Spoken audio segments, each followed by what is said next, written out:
એક લીલુંછમ સુંદર તળાવ હતું, જ્યાં પાણી કમળના પાંદડાથી ઢંકાયેલું હતું. આ તળાવમાં એક નાનકડો પણ ખૂબ જ મહેનતુ દેડકો રહેતો હતો. તેનું નામ હતું ફ્રોગી. ફ્રોગીને કૂદકા મારવા બહુ ગમતા. તે આખો દિવસ કૂદકા મારતો રહેતો, કમળના એક પાંદડા પરથી બીજા પાંદડા પર, અને ક્યારેક તો છેક નદી કિનારે પહોંચી જતો. ફ્રોગીનું એક મોટું સપનું હતું. તેને ચાંદા મામાને અડકવું હતું. રાત્રે જ્યારે ચાંદા મામા આકાશમાં ચમકતા, ત્યારે ફ્રોગી કૂદકા મારતો મારતો તેમને અડકવાનો પ્રયત્ન કરતો.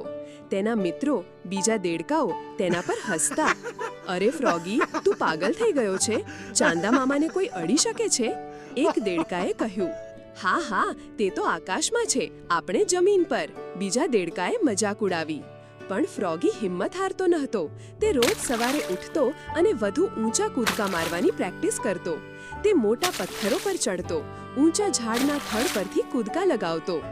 આ તળાવમાં એક વૃદ્ધ અને સમજદાર કાચબા કાકા રહેતા હતા. તે એક દિવસ ફ્રોગી પાસે આવ્યા. કાચબા કાકાએ ફ્રોગીને આખો દિવસ મહેનત કરતા જોતા હતા. કેમ છે ફ્રોગી? કાચબા કાકાએ પૂછ્યું. આટલી બધી મહેનત શા માટે? ફ્રોગીએ તેમને ચાંદા મામાને અડકવાના પોતાના સપના વિશે કહ્યું. કાચબા કાકા હસ્યા. વાહ, તારું સપનું તો બહુ મોટું છે, પણ શું તને ખબર છે કે ચાંદા મામા ક્યાં હોય છે? ફ્રોગીએ કહ્યું. તે તો આકાશમાં હોય છે ને? કાચબા કાકાએ કહ્યું. બેટા, ચાંદા મામા આકાશમાં હોય છે, પણ તેમની પરછાઈ, પ્રતિબિંબ પાણીમાં પણ દેખાય છે. જો તારે ચાંદા મામાને અડકવું હોય તો તળાવના સૌથી ઊંડા અને શાંત પાણીમાં જા. ત્યાં તને ચાંદા મામા દેખાશે. ફ્રોગી ખુશ થઈ ગયો. તેને એક નવો વિચાર મળ્યો હતો. તેણે કાચબા કાકાનો આભાર માન્યો અને તરત જ તળાવના સૌથી ઊંડા અને શાંત ભાગ તરફ ગયો. રાત પડી. આકાશમાં ચાંદા મામા સોના જેવા ચમકવા લાગ્યા. તળાવનું પાણી શાંત હતું અને તેમાં ચાંદા મામાનું સુંદર પ્રતિબિંબ દેખાતું હતું. ફ્રોગી ધીમે ધીમે પાણીમાં ઉતર્યો. તેણે જોયું કે ચાંદા મામા બિલકુલ તેની સામે પાણીમાં ચમકી રહ્યા હતા. ફ્રોગી ધીમે રહીને ચાંદા મામાની પરછાઈ તરફ ગયો અને ધડામ! ફ્રોગીએ ધીમેથી પાણીમાં કૂદકો માર્યો. તેને લાગ્યું કે તેણે સાચે જ ચાંદા મામાને અડી લીધું છે. પાણીમાં નાના નાના વમોડ પડ્યા અને ચાંદા મામાની પરછાઈ થોડી ક્ષણો માટે વિખરાઈ ગઈ, પણ પછી ફરીથી સ્પષ્ટ દેખાવા લાગી. ફ્રોગી ખુશખુશાલ થઈ ગયો. તેણે પોતાના સપનાને સાકાર કરી લીધું હતું.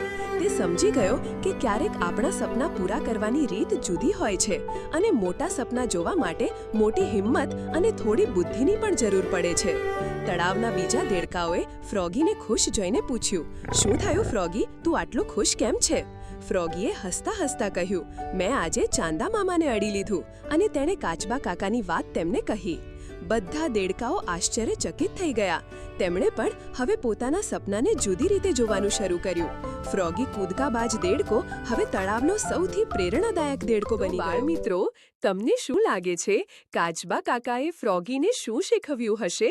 કોમેન્ટમાં જરૂર કહેજો. અને જો તમને આ વાર્તા ગમી હોય તો વિડીયોને લાઈક અને ચેનલને સબસ્ક્રાઇબ કરજો, અને તમારા મિત્રોને શેર પણ જરૂરથી કરજો. ચેનલ પર આવી જ અવનવી સાહસિક વાર્તાઓ આવતી હોય છે, જેની સૌથી પહેલા નોટિફિકેશન માટે અમારી ચેનલને સબસ્ક્રાઇબ કરો.